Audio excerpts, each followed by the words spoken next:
arrintan naxdinta leh ee soo food saartay dadka ciyaara geemka sida uu noqday xaalka qaar ka mid ah kuwa ugu caansan dadka ciyaara geemka waxay ahayd saadaalin la sii sheegay 3 sano ka hor oo hadda dhawowday sanadihii u dambeeyayna waxa internetka ku soo badinayay dadka soo bandhigaya iyagoo ciyaaraya game ama si live u soo bandhigaya ciyaaristooda iyagoo ku qaadanayay saacado badan oo xidhiidh ah runtii ciyaarista geemku wuxuu noqday hab ay dad badan lacag uga sameeyaan internetka haddaba muuqaalkeena maanta waxaynu kaga hadli doonaa sida ay u ekaadaan dadka ciyaara gameska iyo astaamaha ka soo muuqday madaxooda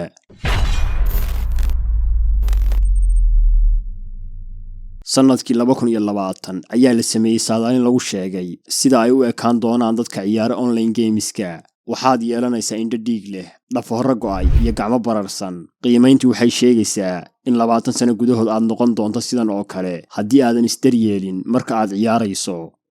madaxaaga oo kala barma arrinta laga yaabay ayaa in hadda la arkay dad madaxoodu kala barmay iyadoo aan la gaarin 20 sano oo ahayd muddada lagu qiyaasay in la arki doono dadka ugu horeeya ee isbeddelku ku imaan doono astaamahan qaarkoodna waxay ka soo muuqdeen gamerskii shalay ku jeesjeesay warbixintan waxaana ku caddaaday waaga iyagoo hal mar ku war helay in madaxoodu kala barmay dhafooradoodana ay isbeddel ku yimaadeen sida ninkan oo dadka hortooda ku tusay arrintan la yaab kale ee la soo daristay halka midkan kale uu si layfatimaha isaga xiiray si uu xaqiijiyo run ahaanshaha arrintan runtii la yaab ayay ku noqotay in madaxiisa qaybta sare ay hoos u degtay sababtuna tahay sameecadaha uu sida maalinlaha u xidhan jiray marka uu ciyaarayo geemka haddaba maalmihii u dambeeyey way soo badanayeen dadka astaamahani ay ka soo shaabaxayaan qaar ayaana bilaabay inay iska beddelaan sameecadahoodii waaweynaa ee ay ku ciyaari jireen geemka iyaga oo ku beddelay earphone-ka xadhka ah oo aysan si fiican wax uga maqlayn ugu dambaynna saadaalintii la sameeyey 3 sano ka hor ee ka hadlaysay dhibaatada ku soo socota dadka gameriska ah way ka badan yihiin midda hadda soo muuqatay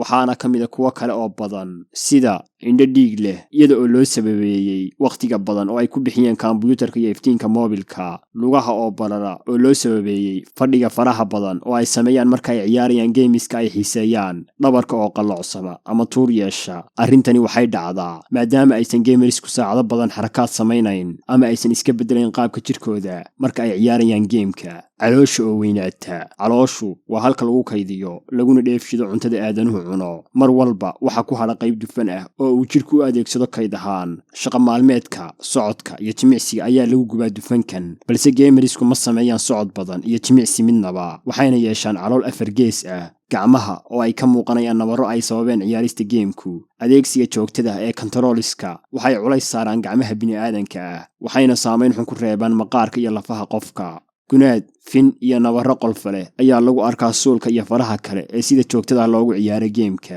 waxaana jira astaamo kale oo qiimaynta lagu sheegay haddaba talada loo soo jeediyey dadka noocan ah ee aan joojin karin ciyaarista geemka ama ay shaqadooda noqotay ayaa ah in ay jidhkooda ka taxadaraan jimicsiyo sameeyaan in aysan dhafrin oo aysan isku ilaawin geemkan ciyaaristiisa in ay si joogtaa u beddelaan qaabka jirkooda marka ay samaynayaan ciyaarista geemka in ay yareeyaan saacadaha ciyaarista geemka ugu dambayntii daawade ma tahay qof ciyaara geemiska mana tahay qof si joogtaa u xidha sameecadaha waaweyn ma isku aragtay isbeddel xagga jidhka ah oo kugu soo baxay intii aad ciyaarisa geemiska daawade jawaabtaada noogu reeb qaybta hoose ee komandiska sidoo kalena taladaada u dhaaf dhalinta kula midka ah ee sida joogtada u ciyaara geemiska